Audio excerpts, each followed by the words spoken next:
Welcome back in. We're standing up. That's the big screen. It must mean Ravens mailbag time. Make sure to tweet your question using the hashtag Ravens mailbag, and you could have it up here on the big screen. First tweet coming from Michael. What were your thoughts on the safety rotation in the game against the Bengals? Luke, obviously this will change a little bit with the Deshaun Elliott injury. It does, but I really liked what they did from the standpoint of they've had so many concerns at inside linebacker over the last few weeks.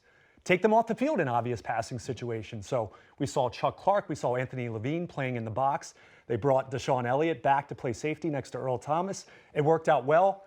Is it going to be a possibility moving forward? We'll see who fits into that safety group, but I really liked what they did. All right, let's keep it rolling. Next tweet coming in from Cameron.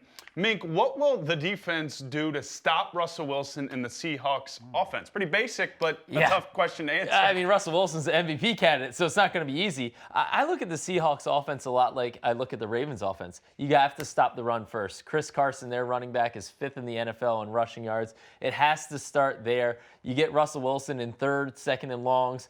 Not saying that that's a guaranteed win by any stretch of the imagination, but you have to do that first, and then you have to keep Russell Wilson contained a little bit. I actually think that plays well into the Ravens' pass rush. It's not like you're going to get probably a ton of sacks on him anyway, but just keep him contained, keep him from beating you with his legs, and you're at least one up. Go ahead, Luke. Seattle likes to run the football. Yeah. What's funny, when you look at it yards per carry, they're kind of middle of the pack. Yeah. One of the criticisms of that offense the last few years has been, why isn't Russell Wilson throwing the ball more? So while I agree with you, I'm not sure making them one-dimensional is necessarily the best thing with the way he's playing right now. All right, last tweet, and this one's for one Pete Gilbert. We saved the best for last. Dylan wants to know, we've heard all offseason about this offense being revolutionary. Do you guys think we'll see some things in the coming weeks against tougher opponents that we haven't seen yet? Is there something in the bag for Greg Roman here? You hope there's a little bit in the bag. They certainly haven't shown the entire playbook, but in terms of a revolutionary offense, one of the things that is interesting, for the first time ever, Lamar Jackson is a FedEx Ground nominee for Ground Player of the Week. I mean, as a quarterback, that's never happened before.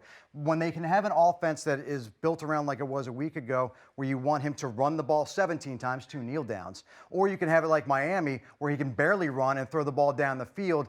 That's, I think, what John Harbaugh is trying to make the point of. They can do many different things, whereas before they had been so really one-dimensional. Guys, quickly. Got to find a way to get the downfield passing game going a little bit more with tougher opponents in the coming weeks. Yeah, I think Greg Roman's scheme is definitely revolutionary. A lot of moving pieces there. I think that's primarily where they're really, and Lamar, of course, where they're really new and something we haven't ever seen before. Keep these great questions coming using the hashtag Ravens Mailbag.